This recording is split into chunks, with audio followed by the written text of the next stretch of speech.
and welcome to today's International Space Station update.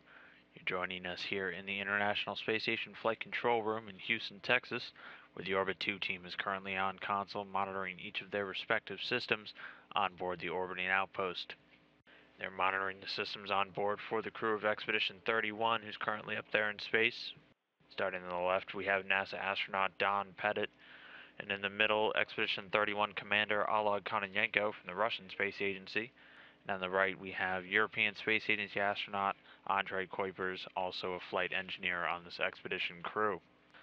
The three have been on board since late December and are coming to the latter part of their first week as the full Expedition 31 crew. Starting off with Commander Kononenko, his activities for the day include quite a bit of replacement and repair work over in the Russian segment. He was starting with some upgrades on a number of the laptop systems that control a lot of the different functions on those Russian modules.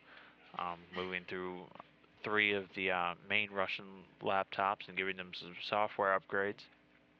He's also continuing some work that he did yesterday on the Russian toilet system, removing and replacing a few filter parts in that to ensure that it's still operating at peak efficiency.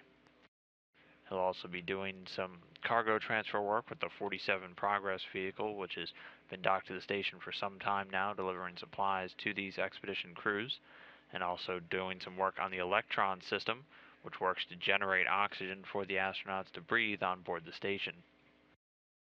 Moving on, we have Andrei Kuipers, who is involved in quite a few biomedical experiments today, setting up the Ultrasound 2 hardware, which is an actual ultrasound system similar to those you can find down here on the ground that the astronauts can use for a number of biomedical experiments using their bodies as the test subjects. Today he was working with the integrated cardiovascular, doing an ultrasound on himself and focusing on the heart muscle and any of the atrophy that it may go through when exposed to the microgravity environment for long periods of time.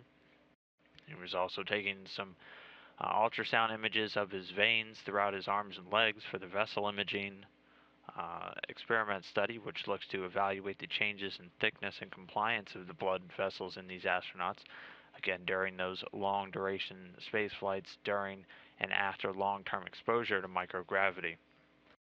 He was also teaming up with Don Pettit today for some work on removing the air selector valve on the carbon dioxide removal assembly. This is one of the systems on board the station that looks to scrub carbon dioxide from the air. As the astronauts exhale their oxygen, it turns into carbon dioxide, and left unchecked could create a pretty unsuitable atmosphere for the astronauts in a short amount of time. So he and Don Pettit were working today to do a few maintenance activities on this and keep it working. And speaking of Don Pettit, he was also involved in doing an integrated cardiovascular scan earlier with that Ultrasound 2 hardware. He was also working on the integrated immune study, doing a health survey. Integrated immune looks to explain any immune deficiencies that arise in the astronauts, again from that microgravity environment.